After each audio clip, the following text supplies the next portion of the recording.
By me and you, and I think to myself, what a wonderful world.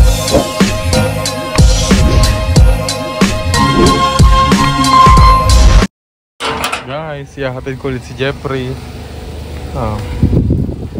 Bayan. Wow. Hawak mo na naman yung tumbler mo. Ayaw mo ilagay sa wow. Pwede ba yan doon? Nakaganyan? Pwede. Ha? Pwede po. Bango ah. Huh?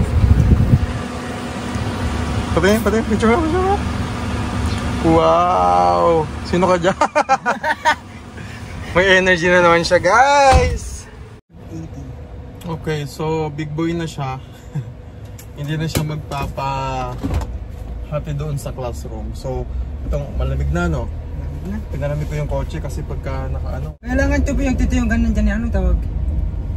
Yung ano? Yung marit na aircon. Oh, sige, pwede naman.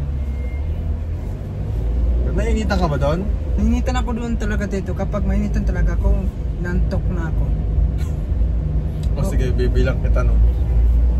Electric fan. Pero parang meron ako eh. Yung gano'n. Kaya lang maingay yun eh. Shhh! Pagka ano, i-ano mo na lang gawa ng baka pa-distract naman si professor mo. So alam niya na po yung room niya ngayon. Kasi ang room niya ngayon at ang subject niya ngayon ay kaparehas lamang pag Thursday. So since na-experience mo na yung Thursday last week, so alam niya na, diba? So may energy na siya kahapon, para siya lantang gulay. Parang lantang gulay si Jeffrey kahapon.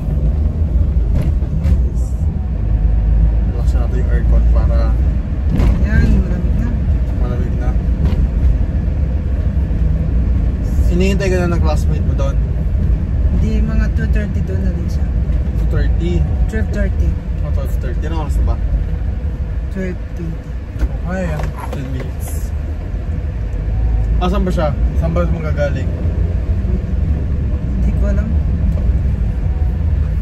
Hindi nalimutan ko yung mga section. Mga sityo. Barangay. Mga sityo.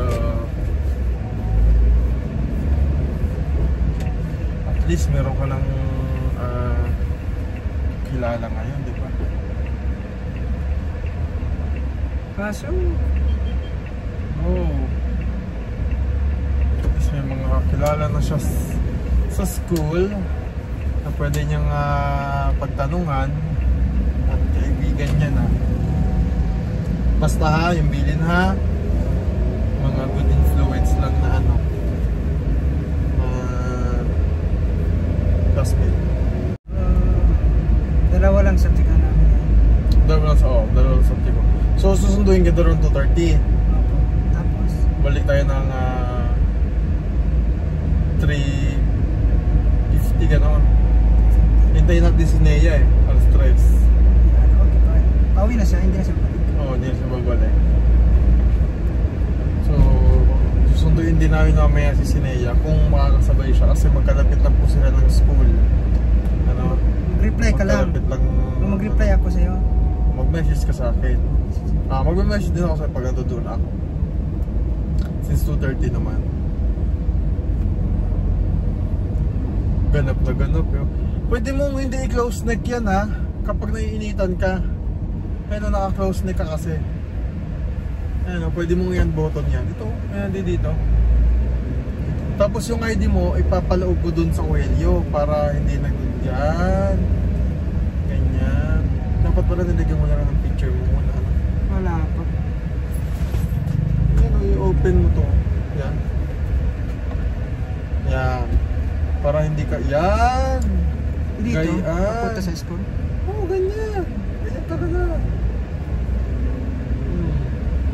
Kasi parang nasasakal ka na doon sa leeg mo eh. Bago na pusos. Regalo po ni Brad TV. Ni Brad TV? Opo. Wow! Regalo ko niya. Naregaluhan siya ni Brad TV ng sapatos. Poging-pogi oh. Thank you kay Brad TV. At syempre, Nagpapasalamat ulit tayo kanila Tita Jasmine. Tita Jasmine, Tita Devi, yung Ayan. bata. Thank you. Thank you very much po. Second day na po ni Jeffrey sa school. And may energy na po ulit siya. Kahapon po kasi pagod na pagod siya. No, kagabi low battery. Lowbat siya. Nakaganon na siya para siyang lasing. So alam ko ngayon, natutuwa si Tita Jasmine at saka si Tita Devi, yung bata. Oo. Natutuwa yan sila sa iyo. Kasi nga nag-aaral ka. Diba? Maraming natutuwa sa iyo. Kaya pagpatuloy mo yan. Baka yung classmate mo taga-Pasita lang, oh. Kapasita lang din. Oh. Pag taga dito siya, pwede natin siyang daanan. Oh. Diba? Pwede. Para sabay kayo. Sabi ko sa'yo, mag-build ka na ng ano mo dyan. Kaibigan mo dyan, magkakatiwalaan mo. Importante, alam niyo po sa school, importante din na mayroon kang pagkakatiwalaan dyan sa school. Meron kang magiging kaibigan dyan. Diba? Kasi it's importante para may kasama ka, may mapagtatanungan ka.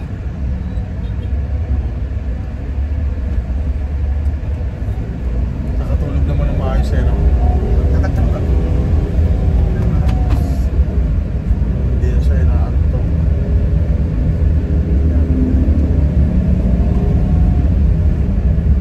Ayun daw po niya kumain ng manok. Ayoko nang kumain ng manok. Tutusin lang talaga, siguro kumain tayo ng manok. Kapag Totoo, talagang ayaw mo na, ayaw Pero na. ngayon hindi na. Ay, hindi na daw. Bala ko pa lang mo mag-McDo mamaya. Idadalhin ko sa merienda mo. Bahala Magsundo na. ko sa'yo. Bahala na, magkano ka, magka-dehydrates ka, Ano dehydrate? magka-calories ka. Ano dehydrate? Dito to, ayaw na manok? Babawal yung doktor sa'yo yung manok. Ayaw mo ng manok? Ayaw? Ayaw ha, sige. Wag mo lang dalhin sa akin. Wag mo lang Ano dalhin. dudalhin sa kanya? Sigurado ka? Kapag Baka pag naamoy mo. Kapag ginala mo yan, siguro mapilitan talaga ako. Kaya wag mo lang dalhin, wag mo lang kamoy sa akin. Ayaw daw niya. Sabi niya kanina, sabi din ni Mami Pipi kanina, magtitinola ako mamaya kasi nga para may ulam si Jeffrey. Yan, sabi niya kay nanay, ay ayaw ko po muna magmanok. Yan.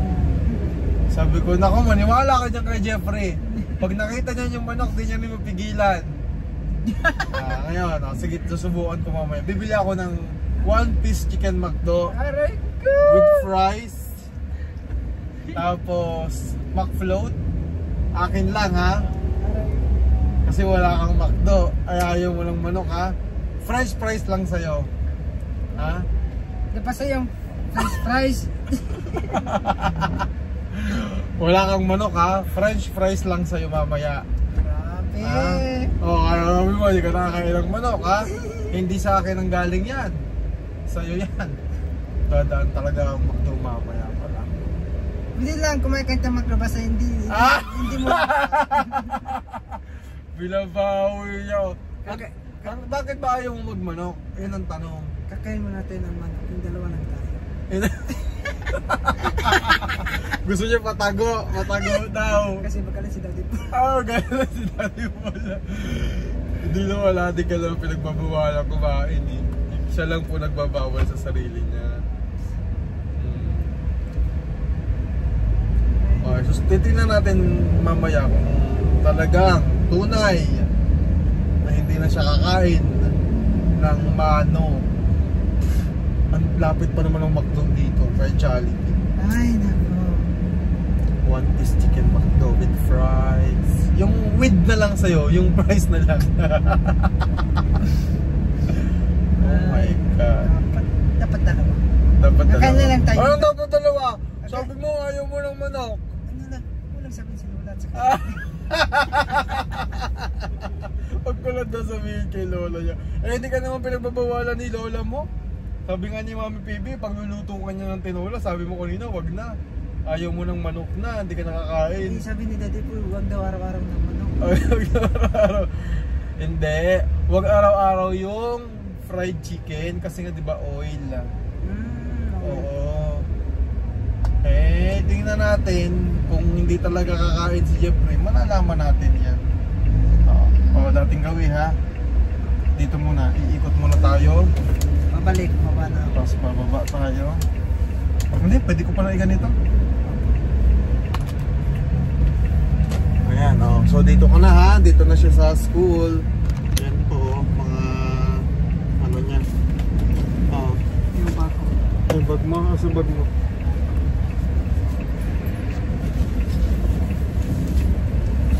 Kaya? Kaya. Nandiyan ka, sweet mo? May message kita ha. Ingat. Sige, bye po. Thank you. Bye. Oh. Ano yun? Bumalik. Naihatid ko na po si Jeffrey. Naman naihatid na po natin si Jeffrey ngayon. At mamaya uli, 2:30, susunduin ulit natin siya para sa kanyang tapos ng first subject niya ngayon. Kasi dalawang subject lang po siya.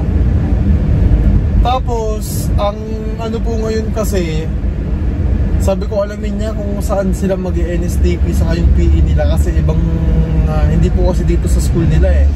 Dito sa building nila, no, sa main campus. So, dun kung saan ginanap yung orientation. So, medyo malayo yun dito. Kaya sabi ko alamin niya para mayahatid ko siya doon. Every Friday lang naman po yun. Kaya sabi ko wala namang problema. Kasi ayoko din siya talagang mag-commute pa ho. Pati baka manibago. Masa pabor sa akin na ihahatid na lamang siya. Kasi hindi pa rin kami nakakapag-try mag-commute dalawa eh. So susubukan ko next week kung pwede. Kasi po ang inaano ko, naaawa naman ako kasi na mag-commute yan. Lalo na po at maulan. Inaano ko naman na mahirap din ko kasi mag-commute talaga. At pag naulan.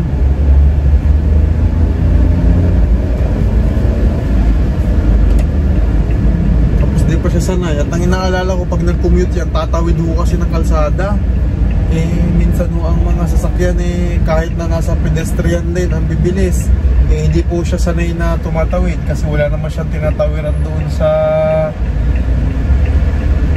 Davao. Wala naman doong highway na ganito na nadadaanan siya. Kaya baka kayo manibago. Sabi ko pagtsatsagaan natin na ihatid na lamang si Jeffrey at kaya naman natin para komportable din siya. So mamaya susunduin natin siya. Subukan ko bumili ng subukan, asarin talaga na. Parang natutuwa ako sa kanya kasi nagkakaroon siya ng kumbaga naging responsible siya sa una sa kinakain niya. So ayaw niya ho ng chicken. Yun nga lang, pag talaga kakain siya. Pero matagal-tagal na huli siyang hindi nakakapag-McDo, hindi nakakapag-Jollibee. So ilang linggo na rin. Kaya subukan ko mamaya, maaga akong lalabas, bibili ako ng para reward din sa kanya. Kung naman, kahit hindi na manok, kasi baka naman ayaw niya talaga, tapos parang ako yung maging dahilan ng temptation doon sa kaya bilang ko na ng fries saka ng backfloat para pang merienda niya.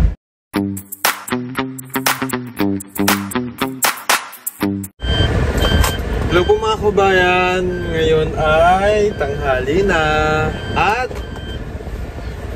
alas 2 na po ng tanghali.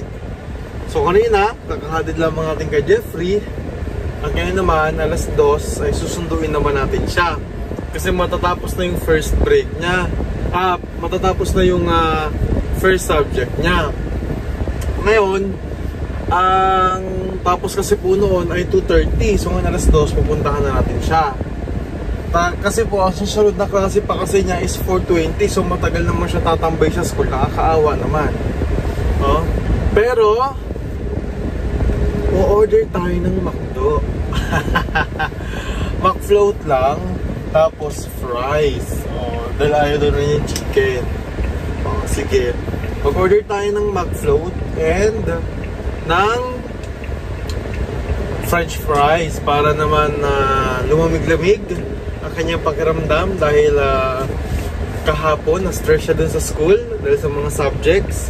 Kaya naman ito ay parang reward na rin sa kanya, no? Pero hindi naman po sa ini-spoil natin spoiled siya, no, sa atin. Hindi naman to araw-araw, ano? Kumbaga paminsan-minsan lang naman, di ba? Hindi naman masama. Kaya dadaan po muna tayo ng McDo para bumili ng McFloat and French fries. Good afternoon. Pa-order po ng dalawang McFloat with fries. Large fries and large float na po ba? Regular lang.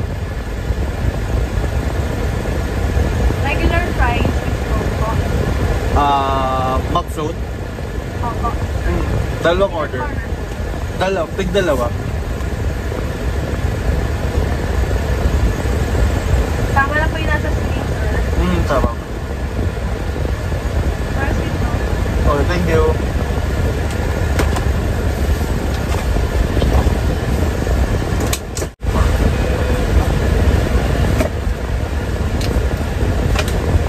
Thank you.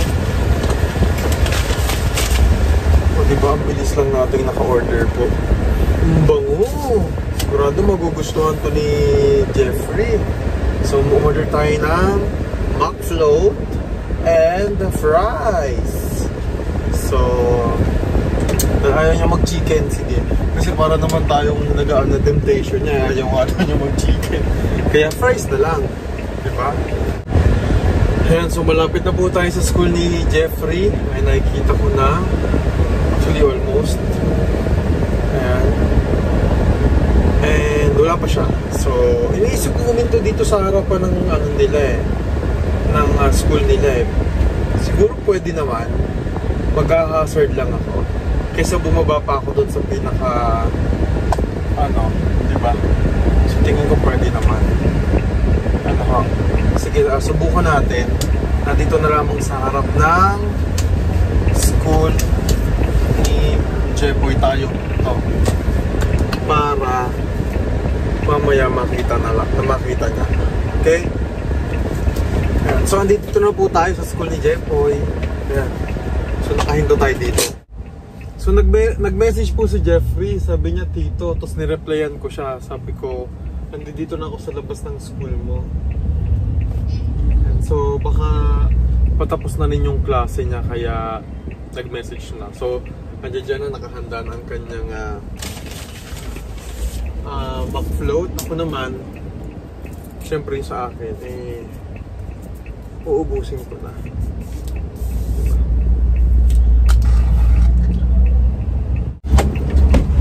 Jeboy! Kumusta? Ilang po.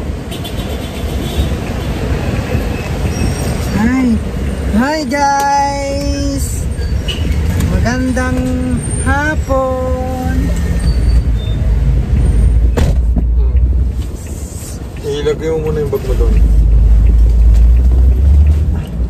Kanina ka lang dito? Sakto lang. Nakakita ko kasi message mo din. Ayun sa'yo yan, hindi mo nakikita? Wow! Thank you! Pati yung fries. Wow! Sa'yo yan. Oo nga! Sa'yo nga yan. Ito yung sinabi mo sa akin kanina. Oo. Fries saka tawag dito? McFloat. Diba? Tigisa tayo. Siguro kakain ka ng manok, no? O hindi wala ka nakaamoy na manok. Ito lang ang binili ko. Siguro.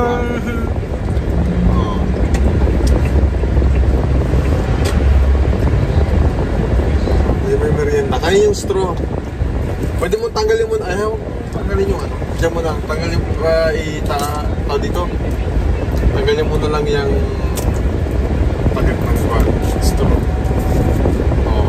Diba? Sabi ko sa'yo eh, bibili ako eh. Pero walang manok yan. Oo nga, walang manok yan.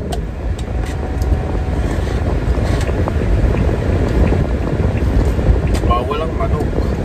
Kumain ka ito sa gitna. Hindi nga. Panoorin mo yung vlog. Panoorin mo yung vlog. Yung video. Wala akong biniling manok. Kasi nga bawal. Bawal pa yun, wala pa. Ha?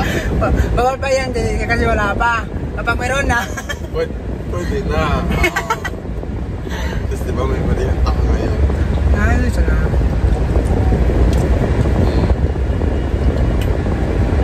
Doon ako pumesto kanina eh, kasi sabi ko, uy, may lugar doon. Sabi ko, doon na lang para hindi ka nabababa. Diba? Nagpakilala lang kami ngayon. Nagpakilala lang ulit kayo. Kumusta naman? Okay na. Nakakonsanta nila. Ano lang, senior high. Ano sabi mo? Sabi ko doon po sa Davao. Davao City. Bago. Nandito ako sa Laguna. Kaya nga sabi ko sa'yo, wala ka nang iisipin dito. Mag-aaral ka na lang mabuti. Kasi fully paid na lahat. Nakapag-merienda ka kanina, hindi. Kaya yun na yung merienda mo. McFloat and fries. Diba? Anong oras ang balik natin? 3:50. Babalik kita. 3:15? 3:50. 3:50. 3:15. O kaya feeling ko matatraffic at mga 3:30 gano'n. 3:30 tayo. Tama ka po pa. Oo, pahinga ka muna. Yung kanina dito, wala pa yung kasama ko. Isa lang ako doon. Oo. Tapos, mabuti naman yung mga babae, yung mga kasama ko. May tropa rin sila. Kami lang yung dito, 5 sila ang babae. Tapos kami sa likod kami, 5 tayo. Sabi nila nga, Jeff, halika Jeff. Sabi, ano po? Dito muna tayo, tambay muna tayo dito. Tapos, sabi nila nga, saan yung mga yung mga barkada mo? Oo. Sabi ko, wala pa sila eh. So dito muna tayo, wag ka muna umalis. Dito muna tayo, upo ka muna. Sabi nila. Yung isa mamaya tayo, sasama daw sa akin na may pag-uwi. Taga saan ba siya? Dito daw, dumaan siya sa dito sa Pure Gold. Pure Gold? Pwede.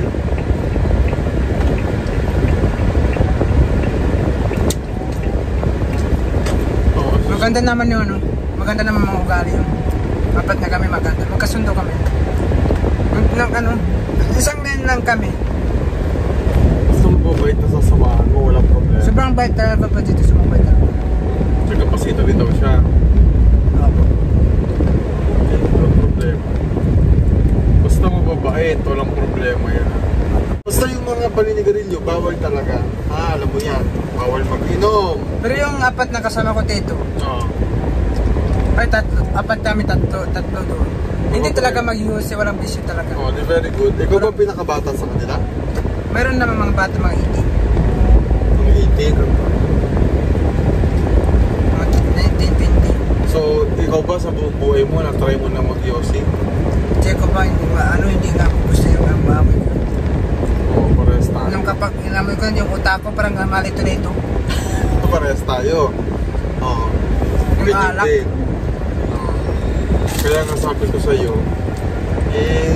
huwag mo na lang susubukan. Para walang magiging problema.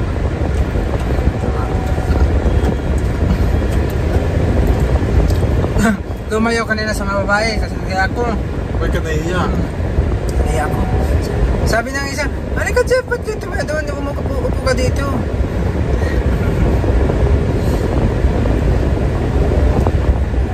Sabi ko naman, ayoko lang, dito lang ako sa tabi. Huwag ka dun sa tabi, dito tayo. Ilan taon na yung mga kaibigan mo? 19 din, 19, 18.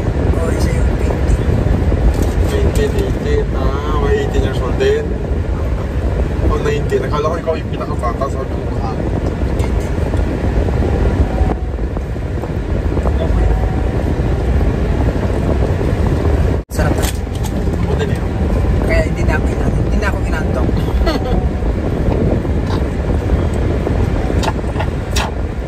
Parang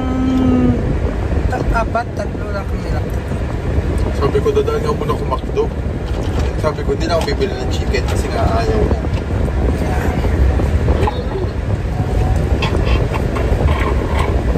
Ito pa dito. Akala ko magpakdo pa. Nagmakdo nga ako yan, pero walang chicken. Mamaya yung tumbler, may tubig pa ba tumbler ma? So mamaya yung tumbler mo, refillan mo ulit para malamig yung tubig.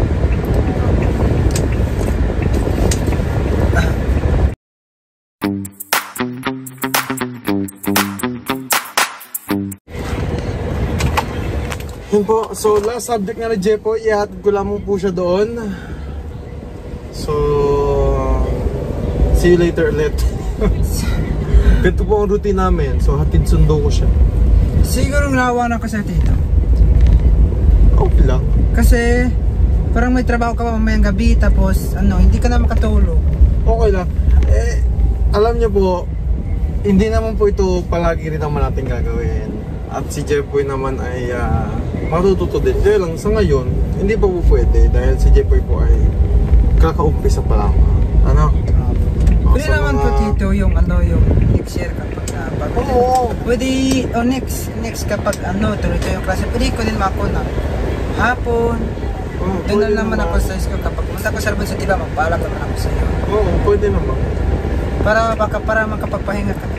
Sa ngayon, hindi pa lang po kasi talaga namin payagan si Jepoy.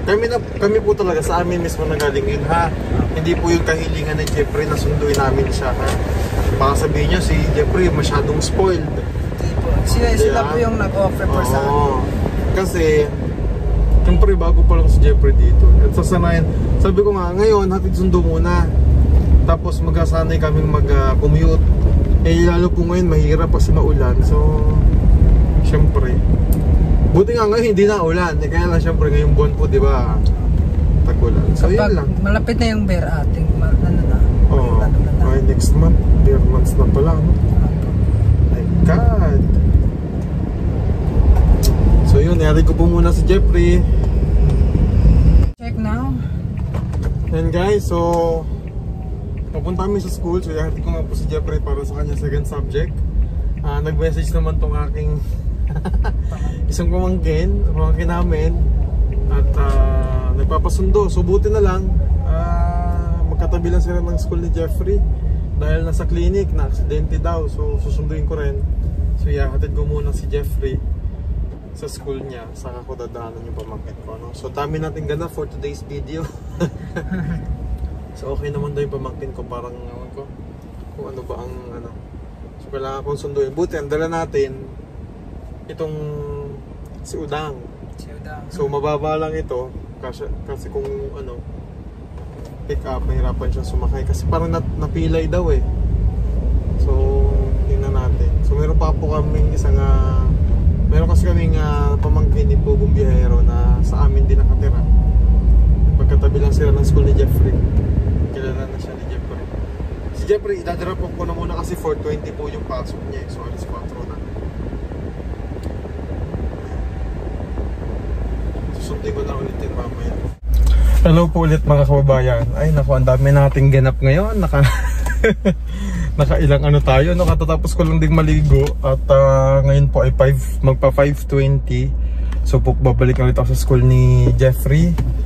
At susunduin ko ulit dahil patapos na yung class niya ng 5:50. So tingnan ko kung paano ako makakapunta doon ng hindi ako natatraffic. Kasi feeling ko ay grabe yung traffic. Kasi pag ano kanina, kasi sinundo ko nga po yung pamangkin kong isa sa katabi lang din ng school ni Jeffrey. Eh, traffic na, pauwi kami. Kaya sana ngayon kasi rush hour po eh. Tapos diba Wednesday bukas, tapos Thursday holiday. So malamang sa malamang maraming mga nag-leave niyan bukas, no? Pagpa-file ng leave para dire-diretso ang holiday nila.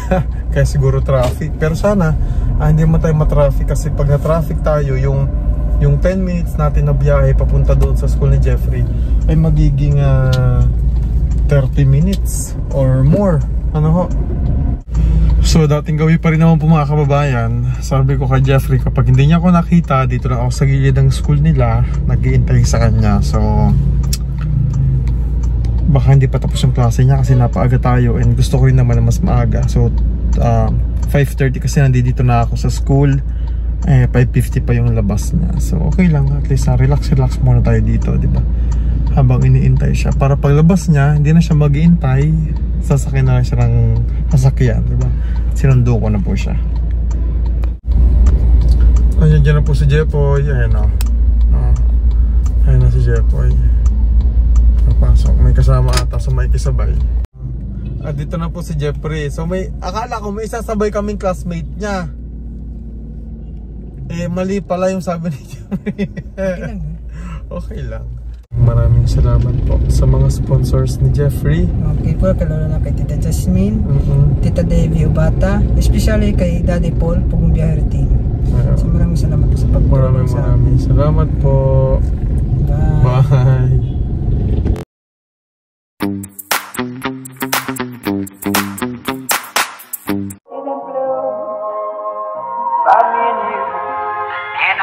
To myself, what a wonderful world.